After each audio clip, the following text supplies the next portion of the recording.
Hello everyone, कैसे हैं आप लोग। उम्मीद है आप लोग घर पे पढ़ाई कर रहे होंगे और यही आप लोगों को अभी करना भी चाहिए, क्योंकि हमारे पास अभी कोई और काम है नहीं, बस एक ही काम है, पढ़ाई करना, खाना और सोना, है ना। तो आप लोग पढ़ाई बहुत अच्छे से कीजिए।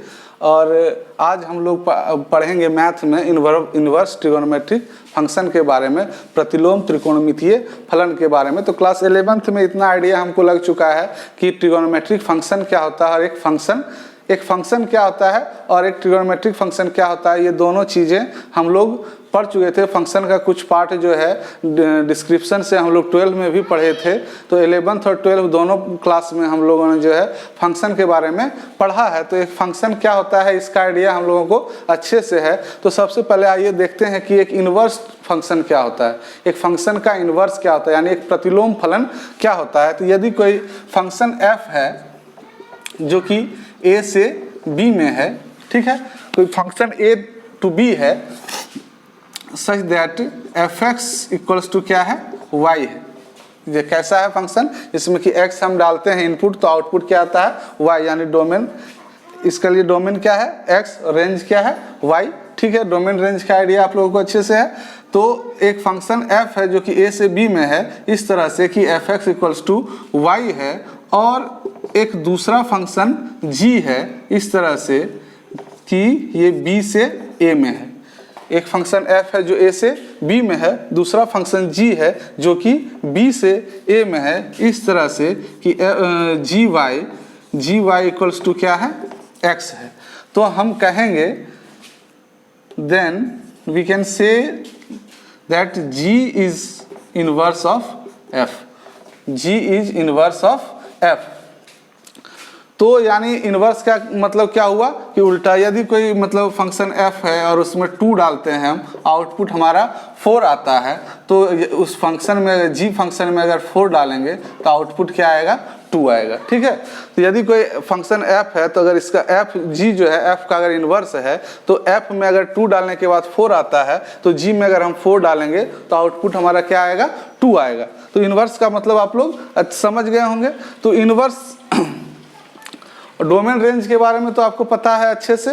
तो एक डोमेन रेंज के बारे में एक बार फिर से देख लेते हैं कि क्या होता था, डोमेन किसे कहते थे, रेंज। मान लीजिए कि ये कोई सेट है A और ये कोई सेट है B, इसके एलिमेंट्स हैं 1 2 3 4 5 और इसके एलिमेंट्स हैं मान लिया A B C D E F G H, ये सब इसके एलिमेंट्स हैं। और ये कोई फंक्शन है f जो कि इस तरह से है,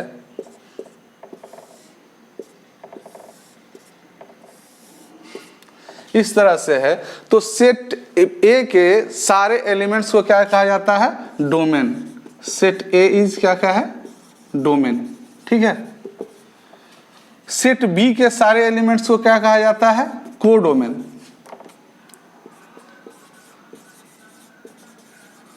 सेट B के सारे एलिमेंट्स को क्या कहा जाता है, कोडोमेन। और जो इसका आउटपुट आता है उसके सेट को रेंज कहा जाता है, यानी इसके लिए रेंज क्या हो गया, A B D E G, ये क्या है, रेंज है। तो रेंज है, तो range is always less than equals to codomain. Range जो है हमेशा छोटा होगा या बराबर होगा किसके, कोडोमेन के। ये आप लोगों को अच्छे से पता है, हम पिछले क्लास में भी पढ़ाए हैं कि रेंज जो है हमेशा क्या होगा, कोडोमेन से छोटा होगा या बराबर होगा। तो अब देखते हैं कि क्या सारे फंक्शंस इन्वर्टिबल हैं, क्या सारे फंक्शंस इन्वर्टिबल हैं। तो आंसर है क्या, नहीं। आंसर क्या होगा, नहीं, सारे फंक्शंस इन्वर्टिबल नहीं हैं। तो कौन कौन से फंक्शंस इन्वर्टिबल हैं, किस किस फलन का हमको प्रतिलोम मिलेगा। तो वैसा फंक्शन जो क्या हो, 1 1 हो, और वैसा फंक्शन जो 1 1 और ऑन टू दोनों हो। सिर्फ 1 1 या सिर्फ ऑन टू नहीं, क्या हो, वैसा फंक्शन जो 1 1 और ऑन टू दोनों हो, वैसा फंक्शन ही इन्वर्टिबल होगा, वैसे ही फलन का हमको प्रतिलोम मिल पाएगा। तो अब आप लोगों को ये आइडिया है कि 1 1 क्या होता है और ऑन टू क्या होता है। नहीं, अगर हाँ है तो बहुत अच्छी बात है। 1-1 को कहते हैं क्या हिंदी में? एकाएकी। और ऑन टू को क्या कहते हैं? आच्छादक। तो वैसा फलन जो एकाएकी हो और आच्छादक हो, दोनों हो, वैसा फंक्शन ही इन्वर्टिबल होगा, उसी फंक्शन का हम लोग प्रतिलोम निकाल पाएंगे। तो 1-1 और ऑन-टू क्या होता है ये देख लेते हैं पहले। मान लीजिए कि ये कोई दो फंक्शन हैं ए और बी, और एक फंक्शन है जी, मान लीजिए, हरदम आप नहीं लिखेंगे, कुछ भी लिख सकते हैं, जी, और सेट ए के एलिमेंट्स हैं A B C and D, और इसके एलिमेंट्स है 1 2 3 4 5 6। ठीक है, इस तरह से है इसकी मैपिंग की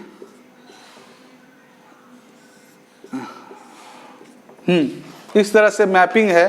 तो यदि एक डोमेन का एक ही रेंज हो, एक डोमेन का, जैसा कि आपको नाम से ही साफ हो रहा है 1-1, यानी एक के लिए एक, एक के लिए एक, तो ये तो 1-1 है। पर क्या ये ऑन-टू है? नहीं है। तो ऑन-टू किसे कहते हैं? जहां पे कि codomain is equal to range. जब कोडोमेन रेंज के बराबर होता है तो क्या कहते हैं कि वैसा फंक्शन क्या है? ऑन-टू फंक्शन है, आच्छादक फलन है। तो यहाँ पे क्या कोडोमेन रेंज के बराबर है? नहीं, कोडोमेन के एलिमेंट से 1 2 3 4 5 6, जबकि रेंज हमारा क्या है? 1 2 3 4। तो अगर इस 5 6 को हम यहाँ से हटा दें तो अब ये फंक्शन क्या 1-1 भी हो गया और ऑन-टू भी हो गया। तो अब इस फंक्शन का हमको प्रतिलोम मिल जाएगा। ठीक है, तो वैसा फलन जो 1-1 और ऑन-टू दोनों हो, उसी का हम लोग को प्रतिलोम मिलेगा। वैसे ही फलन का प्रतिलोम ज्ञात किया जा सकता है। तो ये बहुत ही जरूरी बात है। तो अब आप कहेंगे कि हम लोग तो त्रिकोणमितीय प्रतिलोम त्रिकोणमितीय फलन पढ़ने जा रहे हैं, जबकि हम लोगों ने ग्राफ में देखा था कि ये जो, या फिर 11th में आपने देखा है क्या कि कोई भी त्रिकोणमितीय फलन जो है वो ऑन-टू नहीं होता है ना, और 1-1 भी नहीं होता है। किस तरह से? मान लीजिए कि ये क्या है? fx equals to sine X है। ठीक है, fx इक्वल्स टू क्या है? साइन एक्स है। सॉरी, यहाँ पे क्या है? फंक्शन साइन एक्स है। साइन एक्स का ग्राफ हम देख रहे हैं। साइन एक्स का ग्राफ देखते हैं तो ये क्या हो गया? यहाँ पे 1 और ये -1। आप लोगों को पता है ना, y equals to fx equals to sine X, यही क्या है? तो आप लोगों को पता है ना, ये कैसा है? R है। तो इसका डोमेन क्या होता है? डोमेन जो है इसका टोटल रियल नंबर्स है, और रेंज क्या है इसका? रेंज है -1 से 1 तक। यानी इसमें हम कुछ भी डालेंगे तो -1 से 1 के बीच में ही हमारा आएगा। ये मान लिया जाए कि y एक्सिस है, ये x एक्सिस है।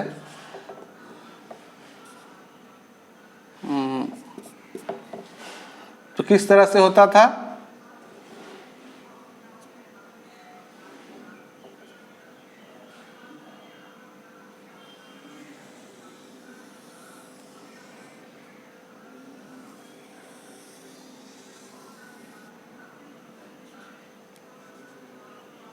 ये 0 π/2 पाई 3 π/2 -π/2 -π -3 π/2, इस तरह से होता था कुछ साइन एक्स का ग्राफ। तो आप देख रहे हैं कि क्या ये फंक्शन 1-1 और ऑन-टू है? नहीं है। क्यों? क्योंकि देखिए यहाँ पे अगर हम लिखते हैं F0 अगर डालते हैं तो क्या आता है? 0 आता है। 0 पे 0 है। फिर से अगर F π भी डालते हैं तो 0 आता है। F2 π भी डालते हैं तो 0 आता है। F फंक्शन के ये डालते हैं -π भी तो क्या आता है?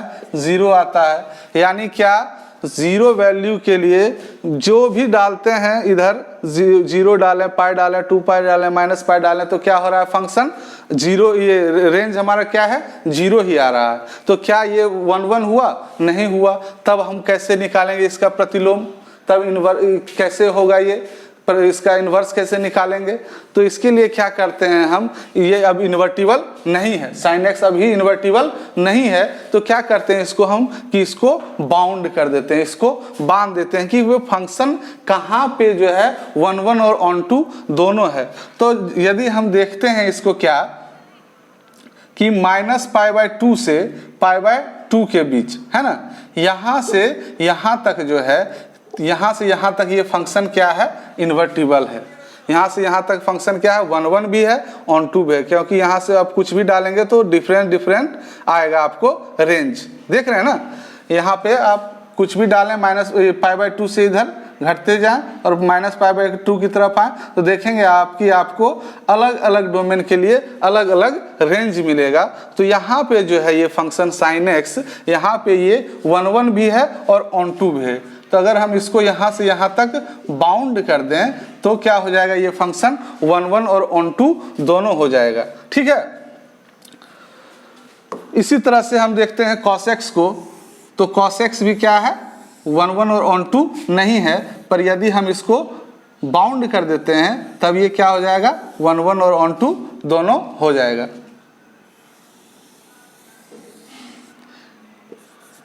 y equals to cos x। ठीक है, इसका ग्राफ है ये 0 π/2 पाई 3 π/2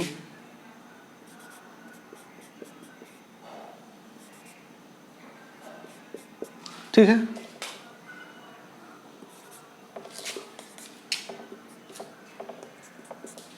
ये क्या हो गया cos x का ग्राफ हो गया। तो ये भी क्या देख रहे हैं हम कि 0 से पाई के बीच में जो है यहाँ पे ये क्या है फंक्शन 1 1 है और ऑन टू है, दोनों है। तो यदि हम लिखें यहाँ पे cos x क्या है, cos x भी क्या है r से r तक है, तो इसमें क्या हम डालते हैं 0 से पाई डालते हैं, तो ये क्या हो जाता है इन्वर्टिबल हो जाता है। और हमको रेंज कहाँ तक मिलता है -1 से 1 तक। तो ये क्या हो गया इसके लिए डोमेन हो गया, किसके लिए इन्वर्स के लिए, किसके लिए ये सॉरी ये cos x के लिए है। तो अब इन्वर्स के लिए क्या हो जाएगा, ये डोमेन हो जाएगा और ये क्या हो जाएगा, ये सॉरी ये डोमेन हो जाएगा और ये क्या हो जाएगा रेंज हो जाएगा। तो ये क्या हो जाएगा -1 से 1 तक क्या हो गया डोमेन हो गया, और इसके लिए रेंज कितना हो गया 0 to पाई तक। ठीक है, तो इस तरह से हम देखते हैं कि यदि हम इन्वर्स ट्रिगोनोमेट्रिक फंक्शन को बाउंड कर दें तब ये क्या होता है इन्वर्टिबल हो जाता है। तो देखिए कि इन्वर्स ऑफ ट्रिगोनोमेट्रिक फंक्शन क्या होता है। यदि आप जानते हैं कि साइन थीटा या कोई भी ट्रिगोनोमेट्रिक या कॉस थीटा या टेन थीटा कुछ भी लिखिए, मान लीजिए x है तो थीटा इक्वल्स टू क्या होगा sine inverse x, sine inverse x। तो ये जो हुआ इस त्रिकोणमितीय फलन का क्या है प्रतिलोम है, इस त्रिकोणमितीय फलन का क्या है ये प्रतिलोम। और इसको पढ़ते कैसे हैं साइन इनवर्स x, कैसे पढ़ेंगे इसको साइन इनवर्स x। ठीक है, तो अगर sine theta equals to x है देन थीटा इक्वल्स टू क्या होगा साइन इनवर्स x। तो यही क्या है इसका प्रतिलोम है। तो देखिए हर एक त्रिकोणमितीय फलन का प्रतिलोम त्रिकोणमितीय फलन का जो है डोमेन और रेंज आपके बुक में भी दिया हुआ है, मैंने यहाँ पे लिख भी दिया है। तो अगर हम साइन इनवर्स को देखें तो इसके लिए डोमेन कितना होगा क्लोज इंटरवल -1 से 1 तक के लिए, और रेंज या फिर इसको क्या कहते हैं प्रिंसिपल वैल्यू ब्रांच, मुख्य शाखा मान, इसको इंग्लिश में क्या कहते हैं प्रिंसिपल वैल्यू ब्रांच। ठीक है,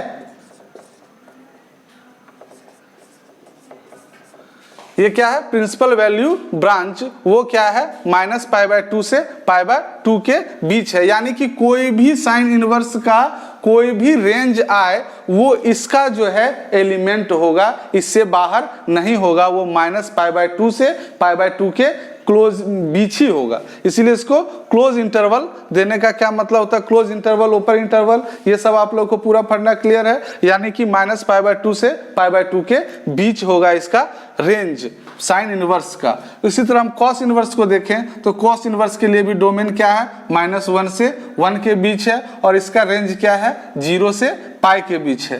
टेन इनवर्स को देखें तो इसके लिए क्या है, -∞ to ∞ है और रेंज क्या है, -π/2 to π/2 ओपन इंटरवल। तो ओपन इंटरवल क्यों है, क्योंकि यहाँ -π/2 और π/2 को नहीं लेंगे। क्यों नहीं लेंगे, क्योंकि tan थीटा इक्वल्स टू क्या होता है, sin theta upon cos theta and cos theta is 0 on π/2। तो जब 0 हो जाएगा नीचे वाला पार्ट तो क्या हो जाएगा, अनडिफाइंड हो जाएगा। इसीलिए क्या होता है कि tan इनवर्स का क्या है, रेंज कहाँ से कहाँ तक है, -π/2 से π/2 के बीच है, ओपन इंटरवल। यानी कि -π/2 और π/2 को इसमें नहीं लेना है। अब कोसेकंड इनवर्स को देखें तो इसके लिए जो है डोमेन क्या है, टोटल रियल नंबर है, बस -1 से 1 के बीच की जितनी संख्या है उसको छोड़कर, ठीक है, -1 से 1 के बीच की जितनी संख्या है उसको छोड़कर टोटल रियल नंबर्स इसके क्या है, डोमेन है। और इसके लिए रेंज क्या है, -π/2 to π/2 और बीच में 0 को छोड़कर। क्यों 0 को छोड़ेंगे, आपको पता है ना, कॉसेक इनवर्स कॉसेक थीटा क्या होता है, 1/sin theta and sin theta is 0 on 0, ठीक है, sin theta is 0 on 0 degree. तो 0 को छोड़ के -π/2 से π/2 के बीच सारा इसका क्या होगा, रेंज होगा। कॉट इनवर्स का क्या है, -π/2 सॉरी -∞ to ∞, इसके लिए डोमेन है और रेंज क्या है, ओपन इंटरवल 0 to पाई। उसी तरह सेक इनवर्स के लिए देखें तो इसके लिए डोमेन क्या है, टोटल रियल नंबर्स -1 से 1 के बीच की संख्या को छोड़कर और रेंज क्या है, 0 to π/2 को छोड़कर। तो आपको ये देखने में कठिन लग रहा है पर इसको याद करना थोड़ा सा आसान हम आपके लिए कर देते हैं। तो आप देखेंगे रेंज को अगर देखें हम तो इनमें 3-3 का 2 ग्रुप है। जिस तरह से आपके क्लास में बच्चों का ग्रुप होता है, दोस्त होते हैं, इसी तरह ये जो 6 लोग हैं इनमें 3-3 दोस्त हैं। इन तीनों दोस्तों को अगर आप देख लीजिएगा तो आपको समझ में आ जाएगा, इसको याद करने का आसान ट्रिक आपको मिल जाएगा। तो अगर हम रेंज को देखें, ये हो गया पाई, ये -π मान लेते हैं, ये π/2 एंड ये -π/2। तो ये जो है sine inverse, tan inverse and cosec inverse, ये तीनों क्या है, दोस्त है और ये सिर्फ इन दोनों में ही भटकता है, ठीक है, सिर्फ -π/2 से π/2 के बीच में, ठीक है, -π/2 से π/2 के बीच में ही ये रहता है। तो देखिए आप देख सकते हैं क्या है, इसके लिए क्या है, -π/2 से π/2 है ना, क्लोज इंटरवल है। इसके लिए क्या है, इसके लिए भी वही है, -π/2 से π/2, पर यहाँ बस क्या करना है, चेंज कि इसको ओपन इंटरवल कर देना है। और इसके लिए भी क्या है, -π/2 से π/2, ठीक है, पर इसमें क्या है, सिर्फ 0 को हटा देंगे, ठीक। तो ये तीनों दोस्त है। उसी तरह से देखेंगे क्या कि